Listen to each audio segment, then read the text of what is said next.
Je m'appelle Daniel, et je sers le seul vrai Dieu. Mon histoire parle de foi, de courage et d'aide divine. De la fosse au lion au cours des rois étrangers, ma vie montre la puissance et la fidélité de Dieu.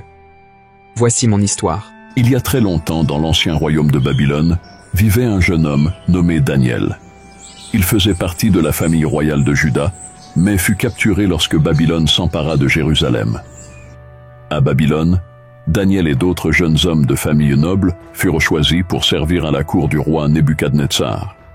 Le chef des officiels leur donna de nouveaux noms. Daniel devint Beltchassar, Hanania devint Shadrach, Michaël devint Méshach, et Azaria devint Abednego. Le roi ordonna qu'ils soient formés dans la langue et la littérature des Babyloniens, afin qu'ils puissent servir comme conseillers et administrateurs dans son royaume.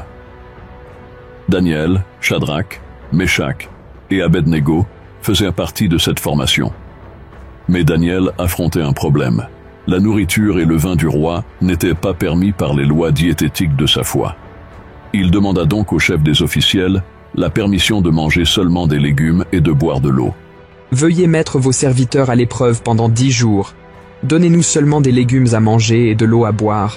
Ensuite, comparez notre apparence à celle des jeunes gens qui mangent à la nourriture royale et traitez vos serviteurs en fonction de ce que vous voyez.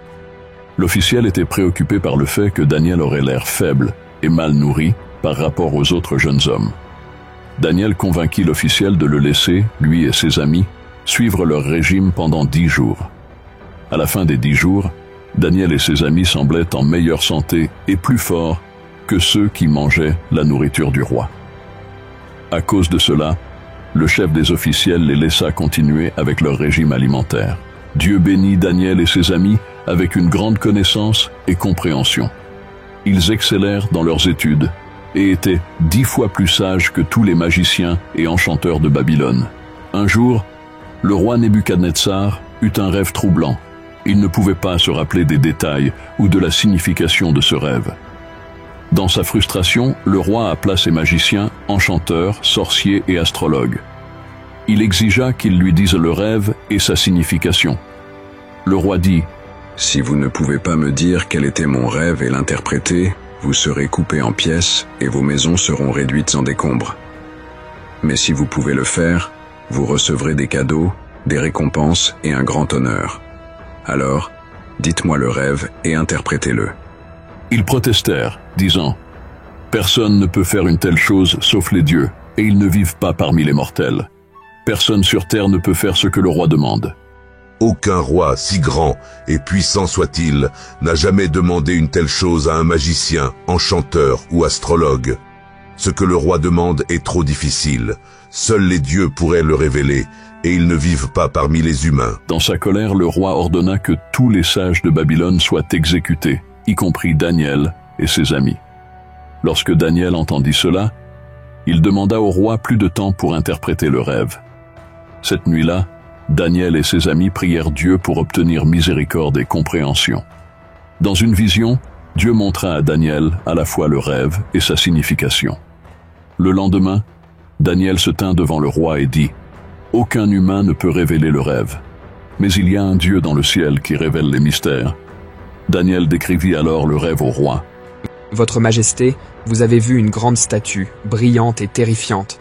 Sa tête était faite d'or.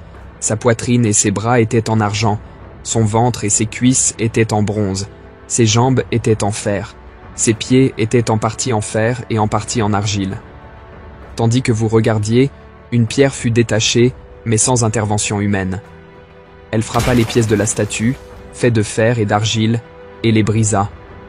Ensuite, le fer, l'argile, le bronze, l'argent et l'or se brisèrent en petits morceaux. Ils devinrent comme la paille d'une aire de battage en été. Le vent les emporta sans laisser de traces. Mais la pierre qui avait frappé la statue devint une grande montagne et remplit toute la terre. Daniel expliqua au roi que la statue représentait 4 grands empires. La tête d'or était le royaume de Nebuchadnezzar. Les autres parties faites d'argent, de bronze et de fer étaient des royaumes moins importants qui viendraient ensuite. La pierre qui détruisit la statue représentait le royaume de Dieu. Ce royaume durerait pour toujours. En entendant cela, le roi Nebuchadnezzar fut émerveillé et ressentit un grand respect pour le Dieu de Daniel. Il reconnut le Dieu d'Israël comme le vrai Dieu qui révèle les mystères. Le roi rendit alors à Daniel un grand honneur et lui donna de l'autorité dans le royaume. Plus tard, le roi Nebuchadnezzar décida de construire une statue en or. Elle mesurait 90 pieds de haut et 9 pieds de large. Il l'érigea sur la plaine de Dura en Babylonie et convia tous ses officiels à la cérémonie de dédicace. Pendant l'événement, un héros annonça que lorsque la musique jouerait, tout le monde devait s'incliner et adorer la statue d'or. Quiconque refuserait serait jeté dans une fournaise ardente. Shadrach, Meshach et Abednego, 3 hommes juifs servant à la cour du roi, étaient en présent. Lorsque la musique joua, tout le monde se prosterna devant la statue, sauf Shadrach, Meshach et Abednego. Ils restèrent fermes, refusant d'adorer tout autre dieu que le leur. Des officiels en colère accusèrent les 3 hommes de désobéir à l'ordre du roi. Ils furent amenés devant le roi. Celui-ci leur donna une chance de se prosterner et d'adorer la statue, mais ils refusèrent. Ils dirent au roi, « Si nous sommes jetés dans la fournaise ardente, le Dieu que nous servons peut nous sauver. Mais même s'il ne le fait pas, sachez, votre majesté, que nous ne servirons pas vos dieux, ni n'adorerons la statue d'or que vous avez érigée. » Le roi était furieux. Il ordonna que la fournaise soit chauffée 7 fois plus que d'habitude. Les 3 hommes furent attachés et jetés dans la fournaise ardente. Mais, à la stupéfaction générale, Shadrach, Meshach et Abednego ne furent pas blessés par le feu. À l'intérieur du feu, ils se promenaient librement, sans être atteints. Il y avait même une 4e figure avec eux, qui ressemblait à un être divin. En voyant ce miracle, le roi Nebuchadnezzar appela les 3 hommes à sortir de la fournaise. Ils sortirent sans une brûlure, et ils ne sentaient même pas la fumée. Le roi loua le Dieu de Shadrach, Meshach et Abednego, disant qu'aucun autre Dieu ne pouvait sauver de cette manière. Plus tard, le roi Nebuchadnezzar eut un autre rêve troublant. Il vit un grand arbre au milieu de la terre. Il atteignait les cieux et était visible jusqu'aux extrémités de la terre. Il fournissait nourriture et abri à toutes les créatures. Puis, un ange descendit du ciel et ordonna de couper l'arbre, ne laissant qu'une souche avec ses racines liées de fer et de bronze. L'ange dit que le roi serait chassé loin des hommes et vivrait avec les animaux sauvages, mangeant de l'herbe comme les bœufs, jusqu'à ce qu'il reconnaisse que le Dieu très haut règne sur tous les royaumes et les donne à qui il veut. Lorsque Daniel entendit parler du rêve du roi, il fut troublé et réticent à l'expliquer. Mais le roi insista, alors Daniel lui en donna la signification. Daniel dit que l'arbre représentait le roi. Il avertit que, à moins que le roi ne s'humilie et ne reconnaisse la souveraineté de Dieu, il perdrait son trône et vivrait parmi les animaux. 12 mois passèrent, et l'orgueil du roi demeura. En marchant sur le toit de son palais, il se vanta de ses grandes réalisations et du faste de son royaume. Soudain, une voix du ciel parla. Voix du ciel. Voici ce qui t'est décrété, roi Nebuchadnezzar. Ton autorité royale t'a été retirée. Tu seras chassé loin des hommes et tu vivras avec les animaux sauvages. Tu mangeras de l'herbe comme un bœuf. 7 années passeront jusqu'à ce que tu reconnaisses que le Très-Haut règne sur tous les royaumes et les donne à qui il veut. Conformément à la prédiction du rêve, le roi Nebuchadnezzar fut chassé de son trône et vécut parmi les animaux sauvages, mangeant de l'herbe comme les bœufs. Ses cheveux devinrent longs et ses ongles comme des griffes. Après 7 années, la raison de Nebuchadnezzar fut restaurée. Il loua et adora le Dieu du ciel, reconnaissant que Dieu est le véritable souverain de la terre. Il fut alors rétabli sur son trône, encore plus grand qu'auparavant. Des années plus tard, le successeur du roi Nebuchadnezzar, le roi Belshazzar, organisa un grand banquet pour 1000 de ses nobles. Pendant qu'il festoyait, Belshazzar ordonna que les vases d'or et d'argent pris du temple de Jérusalem soient apportés. Il but avec ses invités dans ces vases et ils louèrent leurs dieux d'or, d'argent, de bronze, de fer, de bois et de pierre, tout en utilisant les vases sacrés. Une main mystérieuse apparut et écrivit sur le mur du palais du roi. Le roi était terrifié et devint pâle de peur. Il appela ses enchanteurs, astrologues et devins pour interpréter l'écriture, mais aucun ne put en comprendre la signification. La reine se souvint de Daniel, l'exilé juif, qui avait interprété les rêves pour le roi Nebuchadnezzar. Elle parla de Daniel et de son don au roi. Daniel fut amené devant le roi, qui lui promit de grandes récompenses s'il pouvait interpréter l'écriture sur le mur. Daniel refusa les récompenses, disant qu'aucune quantité de richesse ne pouvait acheter l'interprétation qu'il donnerait. Daniel expliqua que l'écriture était un message de Dieu, proclamant la chute du royaume du roi Belshazzar. Les mots Men, Mene, Tekel, Upharsin signifiaient que Dieu avait compté les jours de Belshazzar et avait mis fin à son royaume. Celui-ci avait été pesé et trouvé insuffisant, et serait divisé et donné aux Mèdes et aux Perses. Cette même nuit, Belshazzar fut tué, et Darius le Mède prit possession du royaume à l'âge de 62 ans.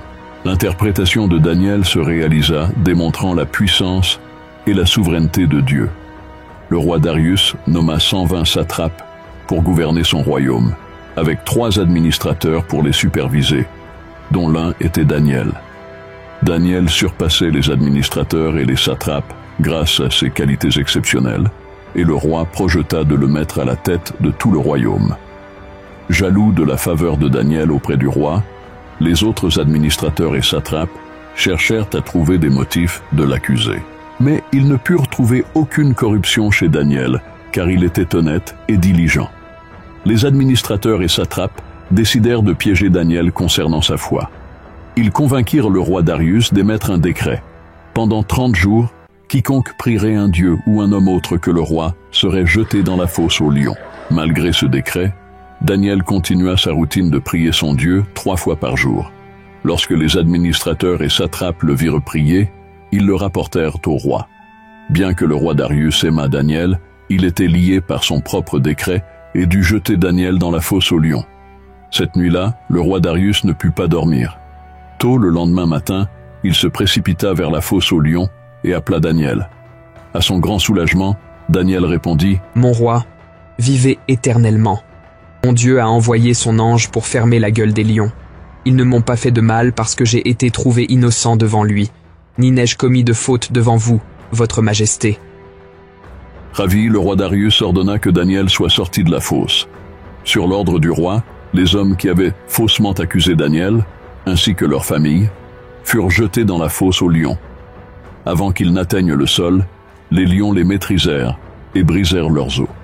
Le roi Darius publia alors un nouveau décret, déclarant que le Dieu de Daniel était le Dieu vivant qui sauve et délivre. Il ordonna à tous dans son royaume de craindre et de rendre hommage au Dieu de Daniel. La fidélité de Daniel à Dieu l'avait sauvé de la fosse aux lions. Son intégrité et sa confiance en Dieu furent un puissant témoignage pour le roi Darius et tout Babylone. L'histoire de Daniel est un exemple inspirant de foi, de courage et d'obéissance en temps difficiles. Prions ensemble. Ô Dieu de Daniel, tu es un Dieu formidable. Tes merveilles dépassent notre compréhension. Tu es le plus grand au-dessus de tous les dirigeants de la terre. Miracles, vie, sagesse et puissance coulent de toi. S'il te plaît, donne-moi la fidélité de Daniel. Aide-moi à te placer en première position, tout comme Daniel l'a fait. Il n'a pas eu peur de la mort, mais t'a toujours gardé en première place dans sa vie. Il t'aimait de tout son cœur, de tout son esprit, de toute son âme et de toute sa force. S'il te plaît, crée en moi un tel amour pour toi.